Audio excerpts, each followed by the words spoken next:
الحمد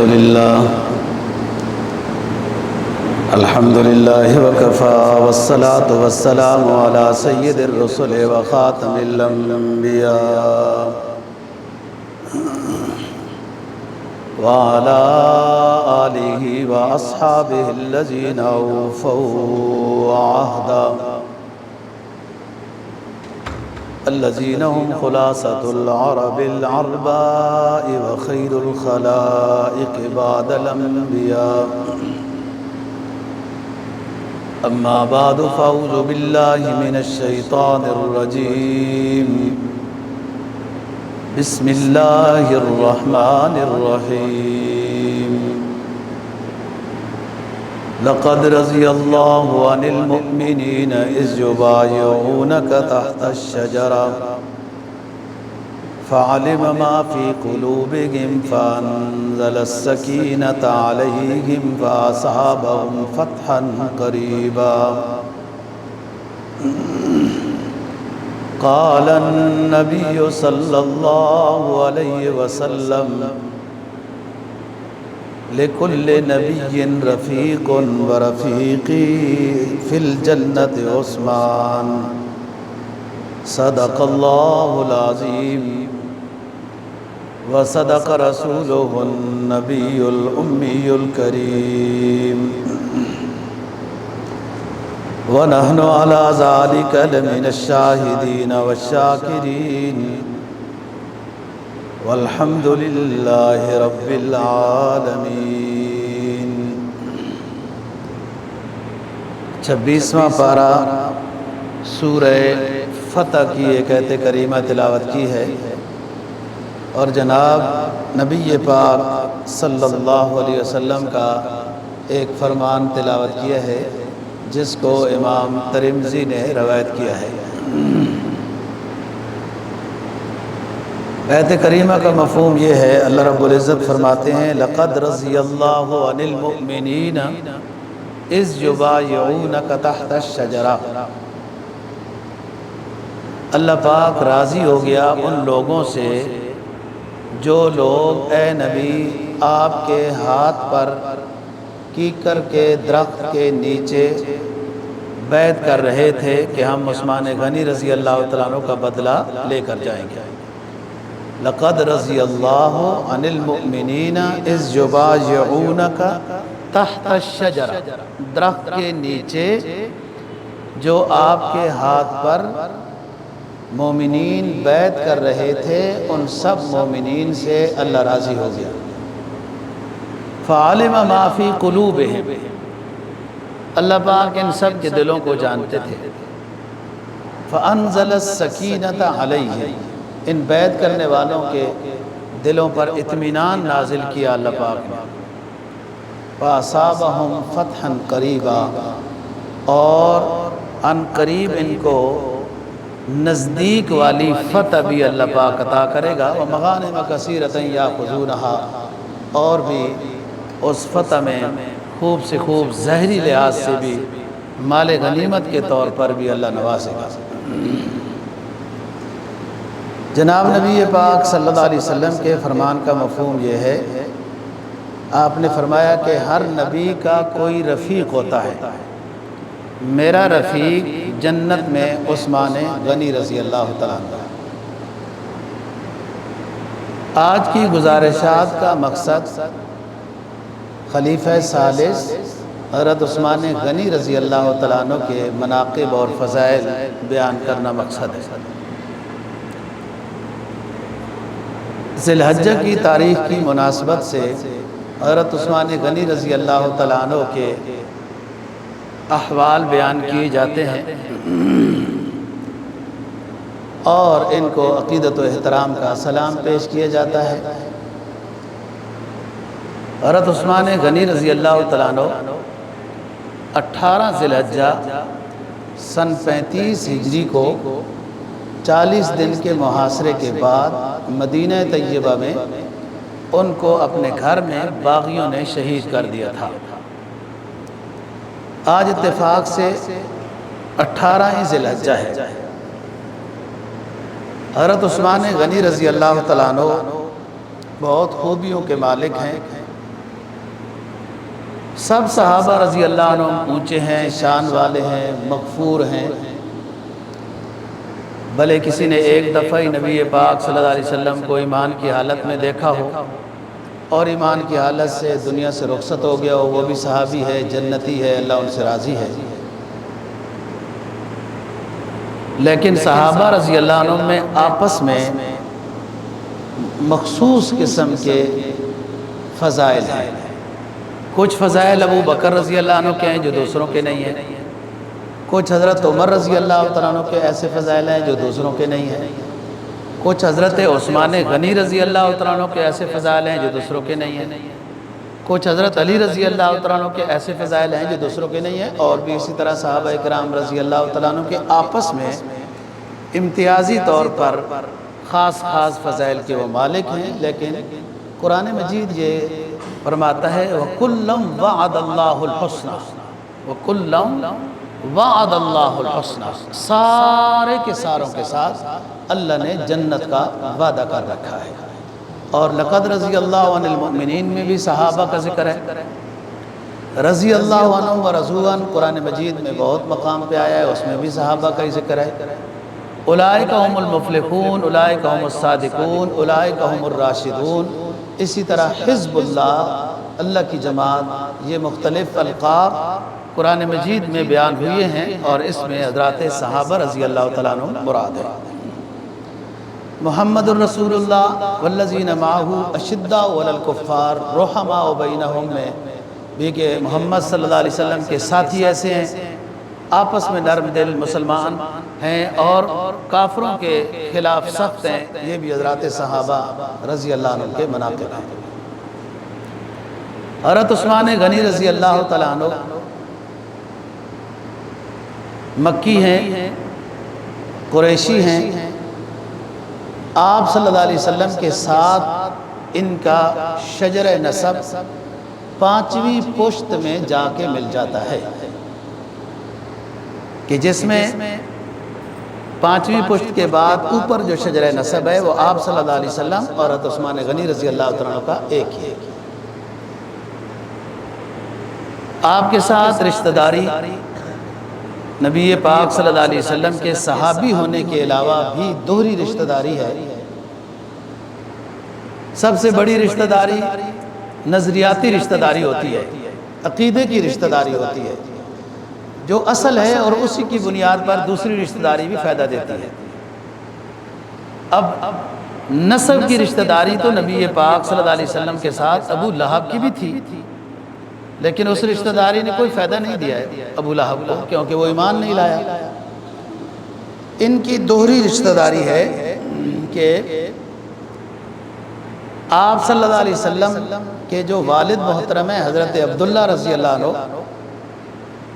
اور حضرت عثمان غنی رضی اللہ تعالیٰ عنہ کی جو والدہ محترمہ ہیں حضرت عروہ،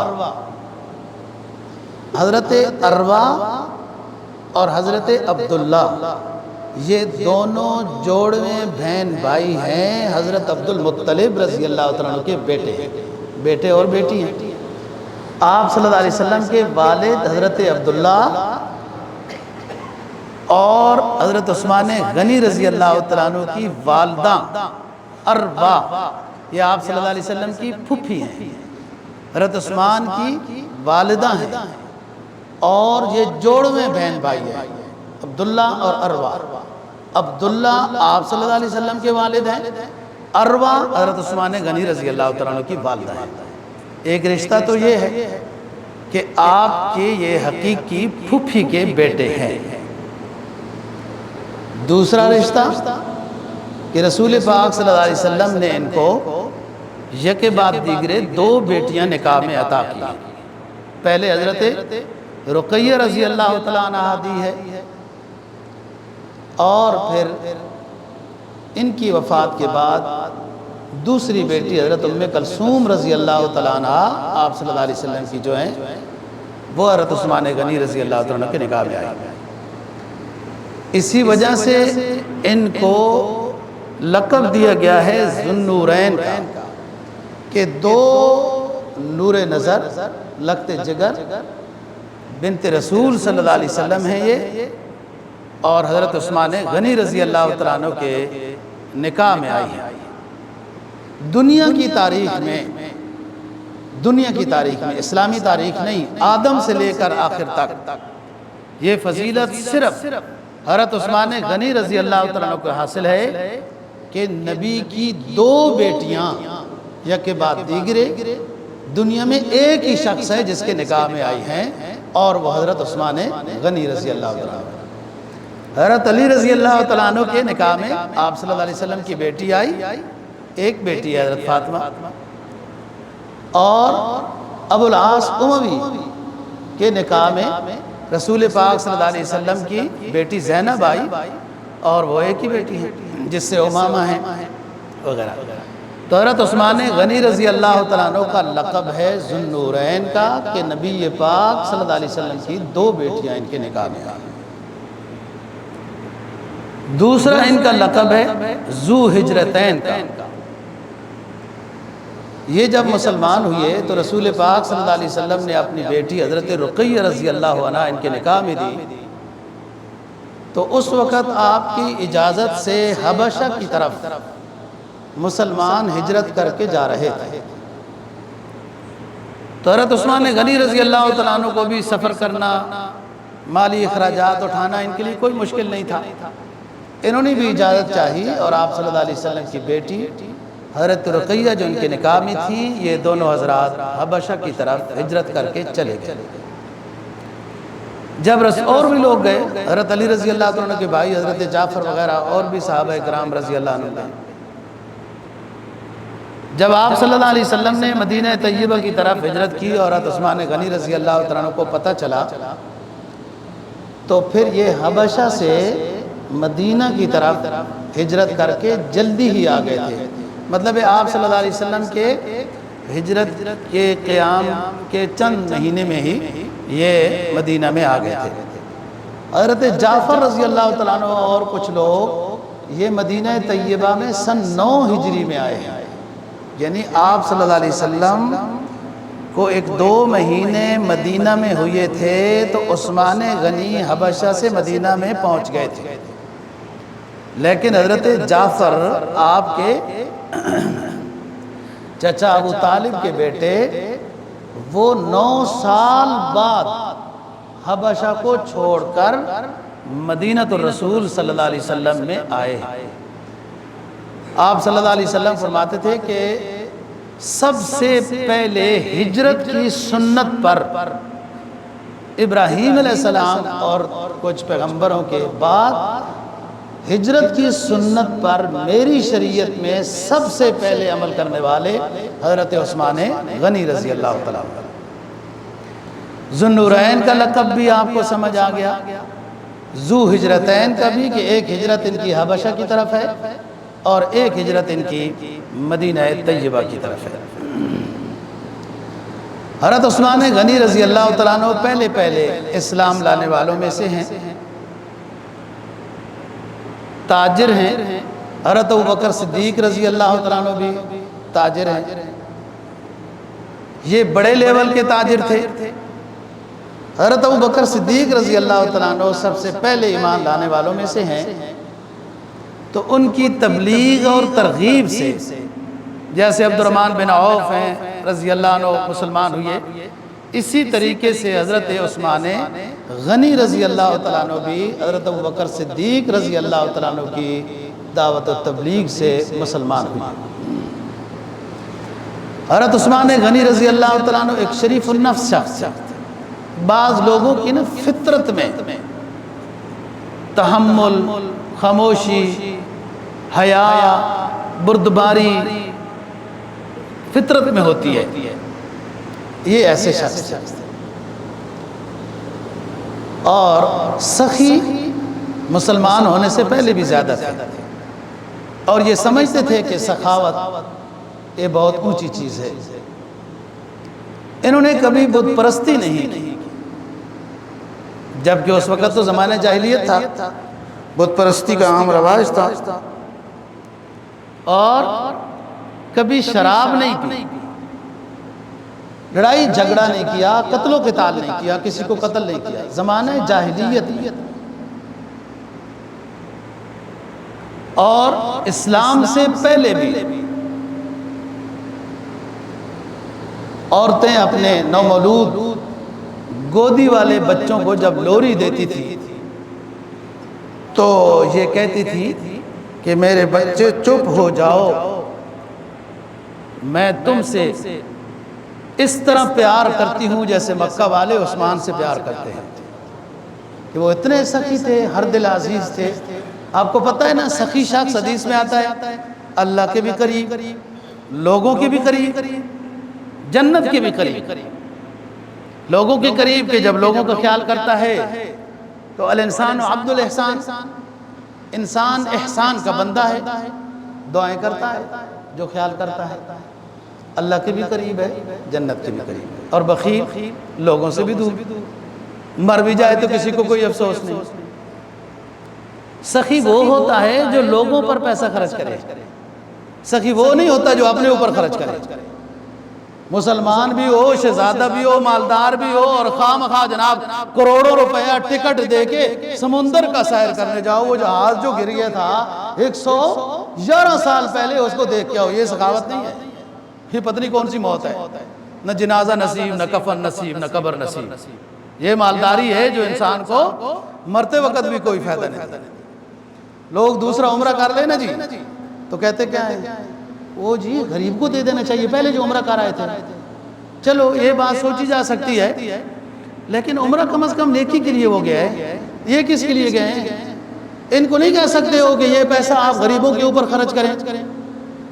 کیا فائدہ ہے سمندر کی گہرائیوں میں جانے کا؟ وہ گیا، جہاز ٹوٹ گیا، بس اس کو کیا کرنا ہے اب ٹوٹے ہوئے ملبے کو دیکھ کر۔ غریب کا خیال یوں ہوتا ہے، کروڑوں روپے کا ٹکٹ لے کے ایسی موت لی، نہ جنازہ نصیب، نہ کفن نصیب، نہ قبر نصیب، نہ کو بعد میں فاتحہ پڑھنے والے بھی ہوں گے کہ یہ ڈھیری قبر کس کی ہے، کس کو فاتحہ پڑھیں۔ یہ بات سخی بتا رہا ہوں وہ ہوتا ہے جو دوسروں پر پیسہ خرچ کرے۔ سخی وہ نہیں ہوتا کہ اپنا پیسہ آج سوئزرلینڈ کا دورہ کرو، آج لندن میں جاؤ، آج فلانی جگہ سیر کرو، آج سمندروں میں غرق ہو جاؤ، یہ سخی نہیں ہوتا۔ سخی وہ ہے جو انسانیت کے اوپر خرچ کرتا ہے۔ یہ عثمان غنی رضی اللہ تعالیٰ عنہ کی صفت ہے۔ اسی وجہ سے ان کو رسول پاک صلی اللہ علیہ وسلم نے غنی کا لقب دیا۔ یہ دل کے لحاظ سے بہت غنی ہے، پیسے کے لحاظ سے لوگ غنی ہوتے ہیں، لیکن لوگوں پر، غریبوں پر جب خرچ نہیں کرتے تو وہ غنی کا کیا مطلب ہے؟ ان کا اپنا ہی فائدہ ہے نا جی۔ جو غنی نفس جو دل کے لحاظ سے مالدار ہوتا ہے نا، وہ لوگوں پر خوب خرچ کرتا ہے۔ بعض صفات اللہ کی ہیں جو اللہ ہی کے ساتھ خاص ہیں، دوسرے کے لیے استعمال کرنا جائز نہیں۔ ان کو صفات ذاتیہ کہتے ہیں، جیسے لفظ رحمان ہے، صفت رزاق ہے وغیرہ۔ بعض صفات اللہ پاک کی صفات غیر ذاتیہ ہیں جو انسانوں کے لیے بھی بولنا جائز ہے۔ جیسے اللہ پاک کا صفاتی نام رحیم بھی ہے، نبی پاک صلی اللہ علیہ وسلم کا صفاتی نام رحیم بھی ہے۔ اللہ پاک کا صفاتی نام غنی بھی ہے۔ حضرت عثمان غنی رضی اللہ تعالیٰ عنہ کو رسول پاک صلی اللہ علیہ وسلم نے یہ لقب عطا کیا ہے۔ تو حضرت ابو بکر صدیق رضی اللہ تعالیٰ عنہ کی محنت سے یہ مسلمان ہوئے، اور یہ دو بیٹیاں، توجہ سے بات سننی ہے، حضرت رقیہ اور حضرت ام کلثوم رضی اللہ عنہما، یہ دونوں بیٹیاں آپ صلی اللہ علیہ وسلم کی آپ کے چچا ابو لہب کے دو بیٹوں کے نکاح میں تھی، جن کا نام عتبہ اور شیبہ ہے۔ ابو لہب مسلمان نہیں ہوا، آپ نے جب اسلام کا اور نبوت کا دعویٰ کیا آپ صلی اللہ علیہ وسلم نے کہ اللہ نے مجھے آخری نبی بنا کر بھیجا ہے، تو ابو لہب نے مقابلہ کیا، تبت یدا ابی لہب وغیرہ، اور اپنے بیٹوں کو کہا کہ محمد کی دونوں بیٹیوں کو طلاق دے دو۔ یہ آپ صلی اللہ علیہ وسلم کی دونوں بیٹیاں ابو لہب کے دو بیٹوں کے پاس تھی، یعنی چچا کے دو بیٹوں کے پاس تھی، عتبہ اور شیبہ، اور ان سے پھر باپ نے کہا ان کو طلاق دے دو۔ ان میں سے ایک بیٹے نے نبی پاک صلی اللہ علیہ وسلم کی بے ادبی بھی کی تھی، یعنی داماد نے، اور آپ نے بددعا بھی دی تھی کہ آپ کو درندہ چیر پھاڑ کر کھا جائے، یہ بد دعا ہے۔ ایک سفر میں گیا، اس کے ساتھ کئی مسافر تھے، ایک درخت کے نیچے آرام کر رہے تھے، ایک شیر آیا یا کوئی درندہ آیا، وہ ساروں کو سونگتا رہا، صرف اس شخص کو آ کر اس نے چیر پھاڑ کے رکھ دیا تھا جس کے خلاف نبی پاک صلی اللہ علیہ وسلم نے بد دعا کی تھی۔ اب جو اصل بات اگلی ہے جو بتانے لگا ہوں، آپ کی بڑی صاحبزادی ہے رقیہ رضی اللہ عنہ، یہ ہجرت سے پہلے ہی آپ صلی اللہ علیہ وسلم نے حضرت عثمان غنی رضی اللہ عنہ کے نکاح میں دے دی تھی، اور دوسری بیٹی پاس ہی تھی، اس کا نکاح کہیں نہیں ہوا۔ ہو سکتا ہے من جانب اللہ کی طرف سے آپ کو کوئی علم عطا کر دیا گیا ہو۔ 9 سال تک، 10 سال، 11 سال تک کہ جوان ہوئی، پھر ادھر عتبہ کی طرف نکاح ہوا، پھر دونوں کو طلاق ہو گئی، اب صرف رقیہ کی نکاح حضرت عثمان غنی رضی اللہ عنہ کو ہجرت سے پہلے ہوا۔ یہ حبشہ کی طرف چلے گئے ہجرت کر کے، پھر آپ صلی اللہ علیہ وسلم کی طرف آ گئے۔ سن 2 ہجری میں، اب 2-3 سال ہو گئے، دوسری بیٹی آپ کی گھر میں ہی ہے، جو بعد میں آپ کی ہجرت کے بعد جو ترتیب تھی ان ساتھیوں کے ساتھ وہ مدینہ طیبہ میں آئی۔ سن 2 ہجری میں غزوہ بدر وجود میں آتا ہے، بہت اہم غزوہ ہے، قرآن نے اس کو یوم الفرقان کہا، حق و باطل کے مابین فرق کرنے والا غزوہ۔ اس میں جب نام لکھے گئے تو حضرت عثمان غنی رضی اللہ تعالیٰ عنہ نے بھی اپنا نام پیش کیا کہ میں بھی بدر کے مجاہدین میں نام لکھوا رہا ہوں۔ تو حضرت رقیہ رضی اللہ تعالیٰ عنہ بیمار تھی سن 2 ہجری میں رمضان میں۔ آپ صلی اللہ علیہ وسلم نے حضرت عثمان کو کہا کہ آپ رک جائیں، آپ کی بیگم بیمار ہے، اس کا خیال کریں، آپ کو اتنا ہی اجر و ثواب ملے گا جو بدر کے شرکاء کو ملے گا۔ چنانچہ بدر کی جو مال غنیمت تقسیم ہوا فتح کے بعد، اس میں آپ صلی اللہ علیہ وسلم نے عثمان غنی رضی اللہ تعالیٰ عنہ کو بھی حصہ دیا۔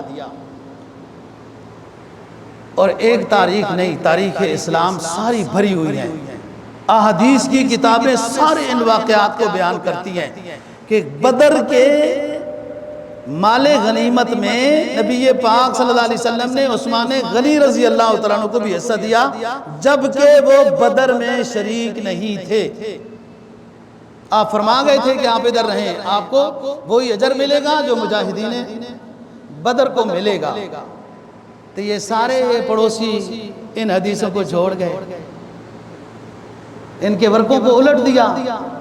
کوئی مقام نہیں عثمان غنی رضی اللہ تعالیٰ عنہ کا کہ شریک نہیں ہے اور شریک ہیں، مال غنیمت شریک نہیں ہے، غزوہ بدر میں اجر میں شریک ہیں پھر بھی، اور مال غنیمت کا حصہ بھی دیا جا رہا ہے ان کو۔ کہ پڑوسیوں کو یہ ورق حدیث کے نظر ہی نہیں آئے، اور پھر وہ حدیث بھی نظر نہیں آئی، صرف مطلب کی حدیث کو ڈھونڈنا ہے، باقی ساروں کو چھوڑ دینا ہے۔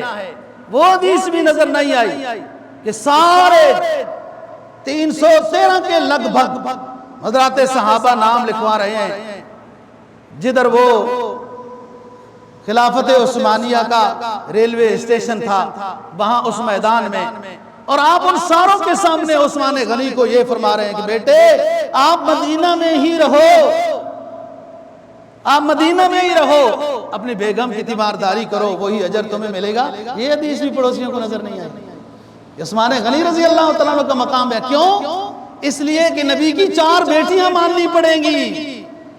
اگر یہ حدیث مان لینا کہ نبی کی بڑی بیٹی عثمان کے نکاح میں تھی تو پھر 4 بیٹیاں کیوں یہ ماننی نہیں ہیں؟ اس لیے وہ حدیث بھی اس کا ورق الٹ کے آگے چلے جاتے ہیں۔ حضرت عثمان غنی رضی اللہ تعالیٰ عنہ بہت جلیل القدر صحابہ میں سے، فضیلت ان کی نبی پاک صلی اللہ علیہ وسلم نے کئی مرتبہ جب بھی اشاعت دین کی تقویت کے لیے اعلان کیا، اشاعت دین، مسجد بنانا اشاعت دین، جہاد میں قافلے بھیجنا اشاعت دین، تبلیغ اور وعظ و نصیحت کے لیے قافلے بھیجنا اشاعت دین ہے۔ قرآن مدون کرنا، چھپوانا، مسلمانوں کی جگہوں میں بھیجنا اشاعت دین۔ احادیث کی کتابوں کا لکھوانا، چھاپنا، ترجمے کرانا، مختلف جگہوں میں بھیجنا اشاعت دین۔ اشاعت دین انفاق فی سبیل اللہ مانگتا ہے۔ غزوہ بدر ہو، احد ہو، حنین ہو، تبوک ہو، کوئی بھی ہو، یا مسجد بنانا ہو یا قافلے بھیجنے ہو، اشاعت دین انفاق فی سبیل اللہ مانگتا ہے۔ اور یہی یاد رکھو سبق، مثل الذین ينفقون اموالهم فی سبیل اللہ کمثل حبۃ انبتت سبع سنابل فی کل سنبلۃ مئۃ حبۃ واللہ یضاعف لمن یشاء واللہ واسع علیم۔ تیسرا پارہ، تیسرا رکوع ہے۔ وہ لوگ جو انفاق فی سبیل اللہ کرتے ہیں ان کا ایک پیسہ 700 گنا اجر لے کر آتا ہے، سبوں میں اور واللہ یضاعف لمن یشاء، ہر نیکی 10 گنا لاتی ہے، ہر نیکی 10 گنا لاتی ہے۔ ابھی بات آگے آئے گی۔ صدقہ خیرات دینا غریبوں میں 10 گنا ثواب ہے۔ کوئی نیکی بھی 10 گنا سے شروع ہوتی ہے، لیکن جہاد فی سبیل اللہ میں، انفاق فی سبیل اللہ، یہ 700 گنا سے شروع ہوتا ہے۔ یہ اشاعت دین ہے، اس میں دین کی سربلندی ہے۔ اور عثمان غنی رضی اللہ تعالیٰ عنہ نے انفاق فی سبیل اللہ میں ہمیشہ پہل کی ہے۔ اور انفاق فی سبیل اللہ، سبق یاد رکھنا، اس کا تعلق اشاعت دین کے ساتھ ہے، دین کی سربلندی کے ساتھ ہے، اسلام کے جھنڈے کو بلند کرنے کے ساتھ ہے، مسلمانوں کی شان و شوکت کے ساتھ ہے۔ یہی تو عثمان ہے جس نے مصحف عثمانی ایجاد کیا۔ حضرت حذیفہ بن یمان رضی اللہ تعالیٰ عنہ نے شکایت لگائی امیر المؤمنین حضرت عثمان غنی رضی اللہ تعالیٰ عنہ کے سامنے کہ حضور، بارڈر پہ مجاہدین اسلام قرآن کی تلاوت کرتے ہیں اور قرآن 7 لغتوں میں نازل ہوا ہے، بنو قریش، بنو تمیم وغیرہ، تو وہ اختلاف ہو جاتا ہے۔ ایک صحابی بنو تے میں تلاوت کر رہا ہے اور دوسرا صحابی بنو تمیم میں تلاوت، لغت بنو تمیم میں تلاوت کر رہا ہے، تو اختلاف ہو جاتا ہے۔ حضرت عثمان غنی رضی اللہ تعالیٰ عنہ وہ جلیل القدر صحابی، داماد رسول ہے، کہ جنہوں نے ایک لغت کے اوپر کتابت کرائی، اور جہاں لغتوں کا اختلاف ہوا تو وہاں فرمایا کہ لغت قریش کو ترجیح دو، کہ اصل تو قریش ہے لغت۔ اور پھر تمام وہ مصاحف جو مختلف لوگوں کے ساتھ، مختلف قرات کے ساتھ موجود تھے، اس کو ایک قرات کے اوپر لکھوا کر وہ رائج کرایا۔ اسی وجہ سے قرآن مجید کو مصحف عثمانی کہا جاتا ہے۔ قرآن کو جمع تو حضرت ابو بکر صدیق رضی اللہ تعالیٰ نے کرایا تھا، اور وہ اس کے لیڈر اور اس کے قائد اور رہبر زید بن ثابت رضی اللہ تعالیٰ عنہ تھے، انصاری صحابی ہیں۔ اور یہ وہی زید بن ثابت ہیں جن کو رسول پاک صلی اللہ علیہ وسلم نے دعا دی تھی، اور دعا کیا تھی کہ آپ لغت سیکھو، مختلف ملکوں کی زبانیں سیکھو۔ تو انہوں نے کہا حضور ہمیں تو مجھے تو صحیح معنی میں اپنی زبان بھی نہیں آتی، میں دوسری زبان کیسے سیکھوں گا؟ آپ نے ہاتھ پھیرا اور دعا دی۔ حضرت زید کہا کرتے تھے کہ مجھے ہر لغت اتنی آسان لگی جیسے کہ وہ بھی عربی ہے، کہ چین کی لغت سیکھی، ترکی سیکھی، فلاں سیکھی۔ یہ زید بن ثابت ہے۔ زید بن ثابت کا یہ خاص کارنامہ ہے کہ انہوں نے ایک جماعت کے امیر ان کو حضرت ابو بکر صدیق رضی اللہ عنہ نے بنایا تھا، قرآن مجید کو انہوں نے جمع کیا تھا، لیکن وہ مختلف لغت پر تھا۔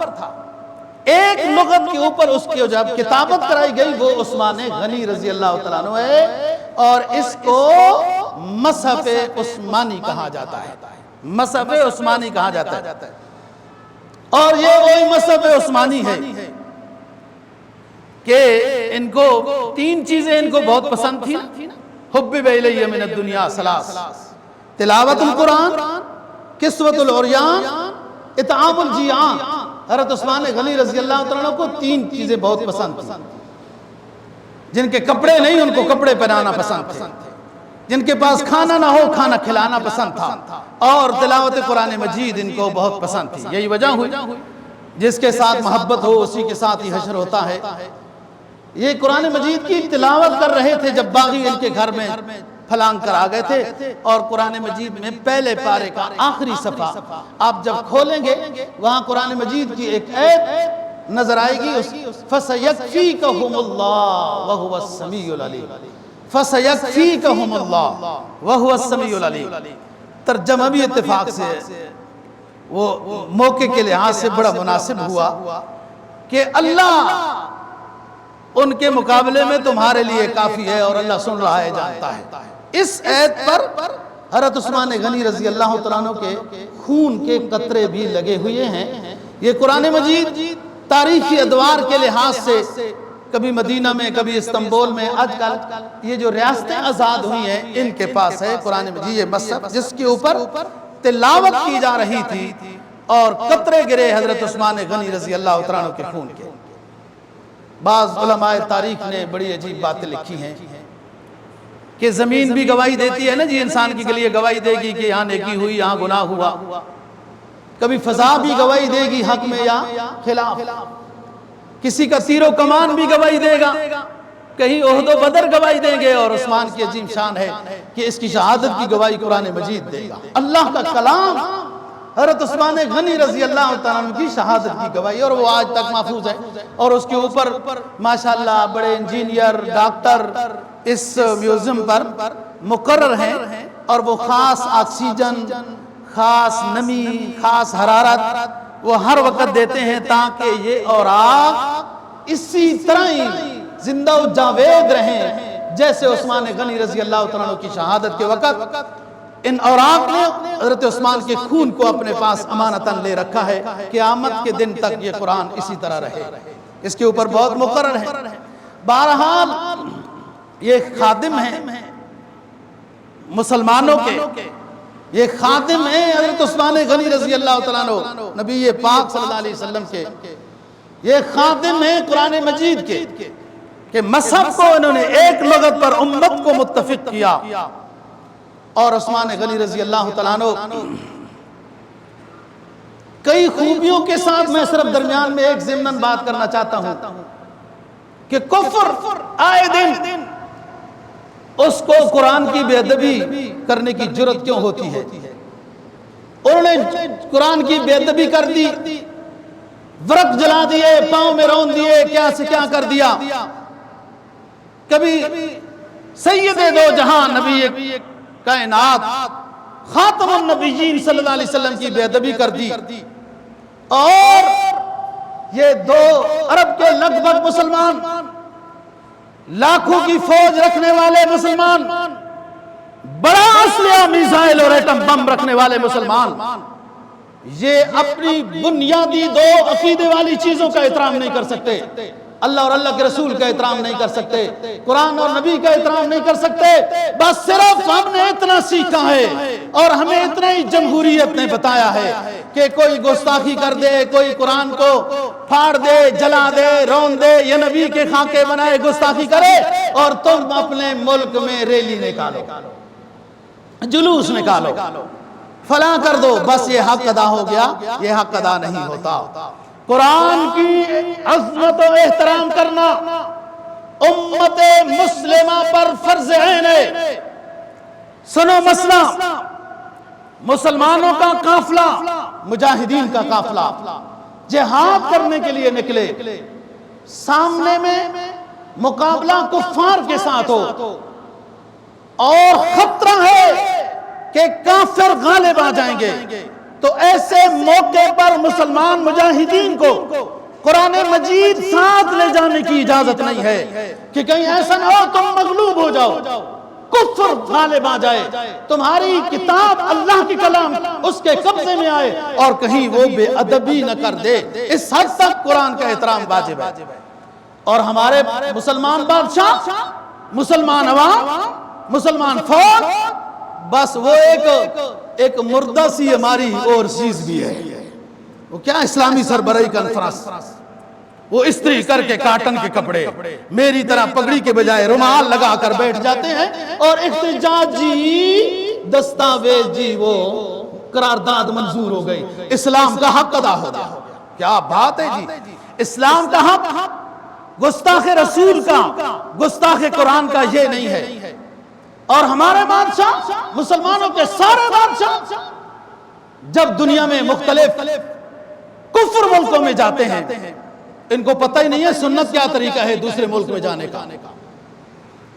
مسلمان بادشاہ کا کافروں کے ملک میں جانے کا سنت طریقہ ہی نہیں پتا مسلمان بادشاہوں کو۔ وہاں جا کر کرنا کیا ہے؟ آؤ سنو، اللہ نے تم کو حکمرانی عطا کی ہے، کافروں کے ملک میں جانے کا سنت طریقہ کیا ہے؟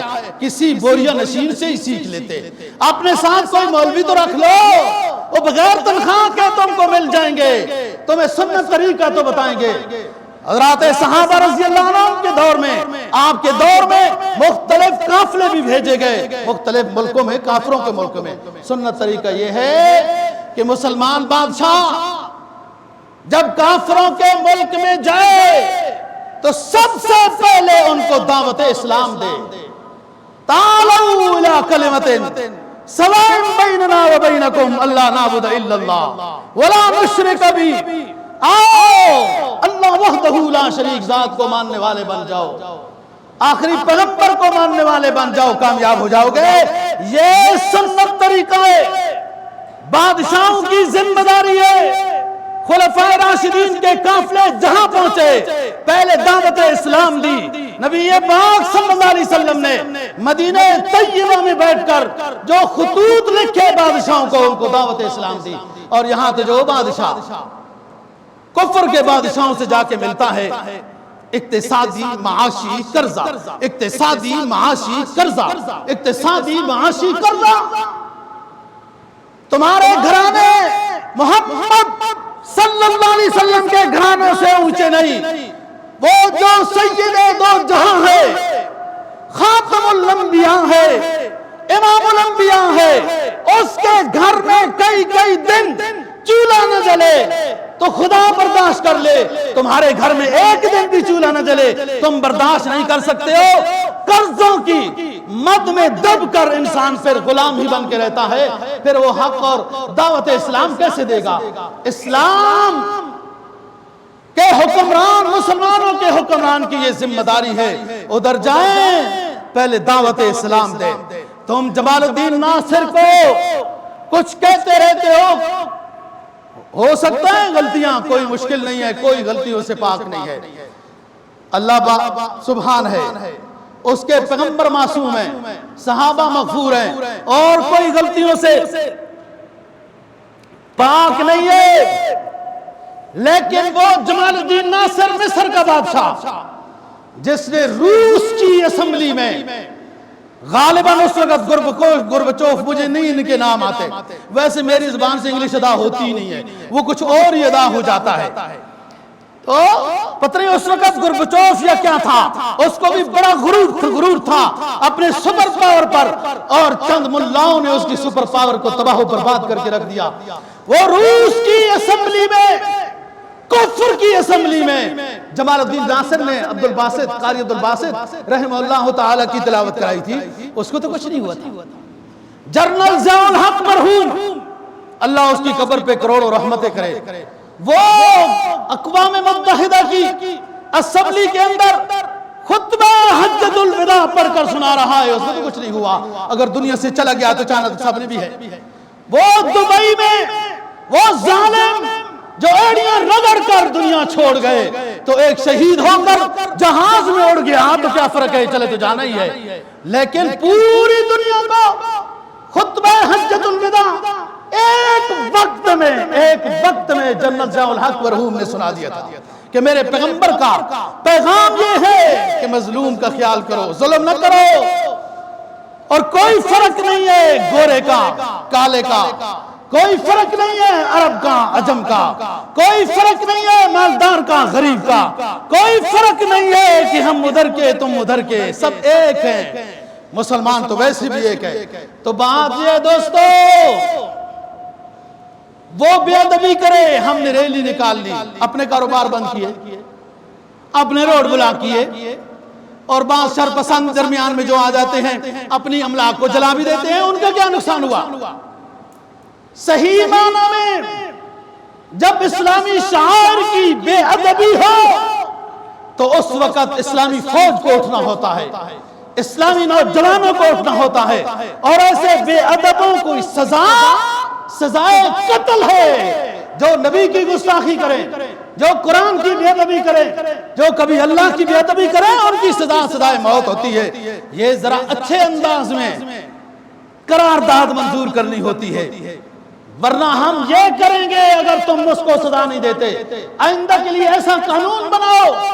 ہم تو سارے انبیاء کو اچھا مانتے ہیں، ہمارا ایمان ہے ان پر، ہم اگر ہمارے پیغمبر کی کوئی بدبخت، کوئی ملعون ہمارے پیغمبر کی بے ادبی کرے، کوئی بدبخت، کوئی ملعون ہمارے قرآن کی بے ادبی کرے، ہمیں تو اسلام پھر بھی اجازت نہیں دیتا کہ تم ان کی کتاب، بے شک وہ محرف ہے، تحریف شدہ ہے، لیکن ہمیں اسلام اجازت نہیں دیتا کہ تم ان کی محرف انجیل، محرف توریت کی بے ادبی کرو، اور تم ان کے پیغمبر، تمہارے پیغمبر کی انہوں نے بے ادبی کی تو تم ان کے پیغمبر کی بے ادبی کرو۔ اسلام اجازت نہیں دیتا کہ مسلمان ہی نہیں رہے گا۔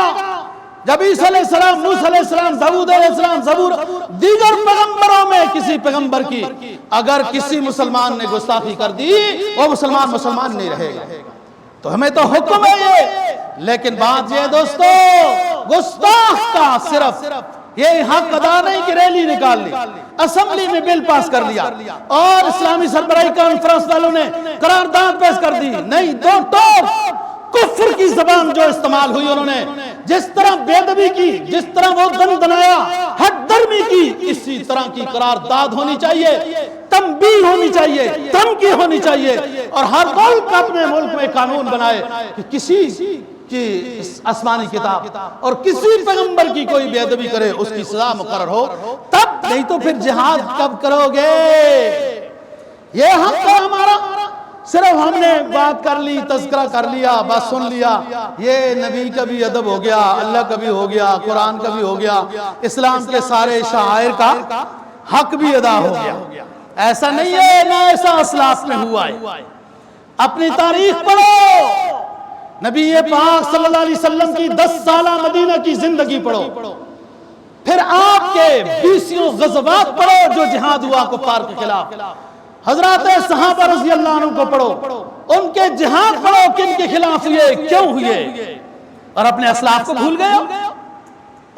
ان کی جانوں سے ہماری جانیں زیادہ قیمتی ہیں۔ وہ تو اسلام کے شجاعی تھے، ہمارے محسن تھے۔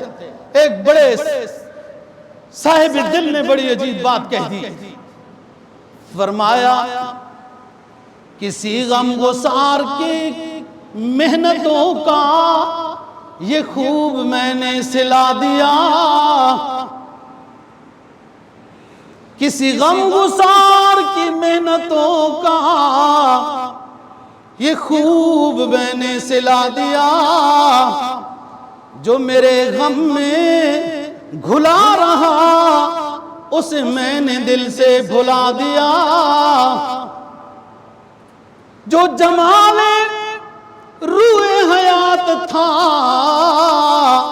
صلی اللہ علیہ وسلم، جو جمال روئے حیات تھا، جو دلیل راہ نجات تھا، اسی ریبر کے نقوش پا کو مسافروں نے مٹا دیا۔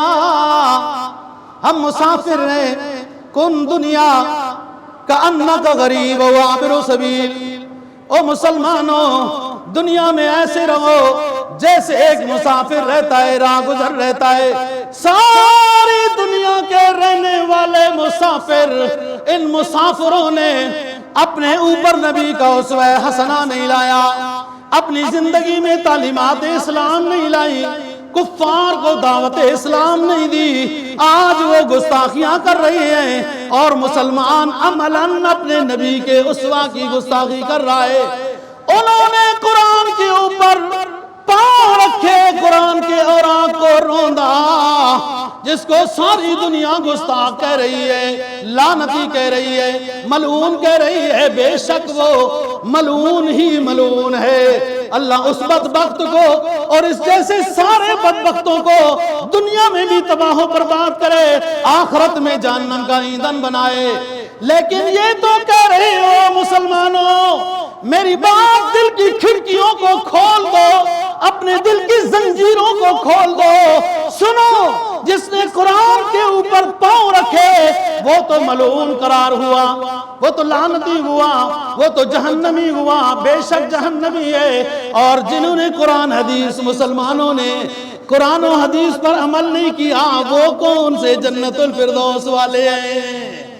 وہ گستاخ عملی بن گئے، ظاہری بن گئے۔ او مسلمانوں، ہم گستاخ عمل کے لحاظ سے بن گئے۔ ہم اپنی شریعت کا خود ہی جنازہ اٹھا رہے ہیں، انہوں نے ظاہری بے ادبی کی، ہم عملاً بے ادبی کر رہے ہیں۔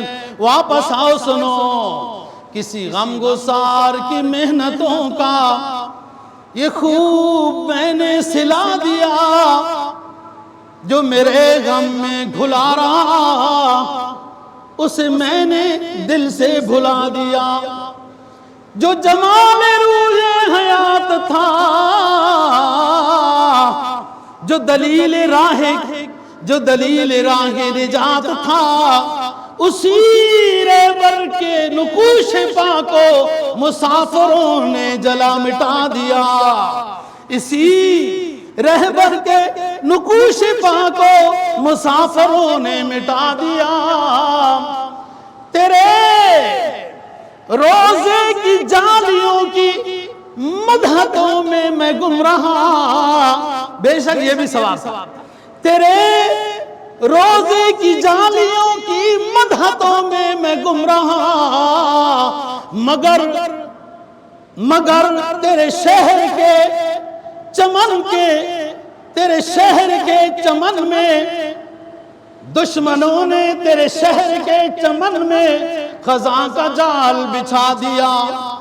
جب دشمن اسلام کے شہروں میں اپنے کفر کے جال بچھائے تو ہمیں مسلح پہ بیٹھ کر صرف دعائیں نہیں کرنی ہیں، تلوار لے کر میدان جہاد میں اترنا ہوتا ہے۔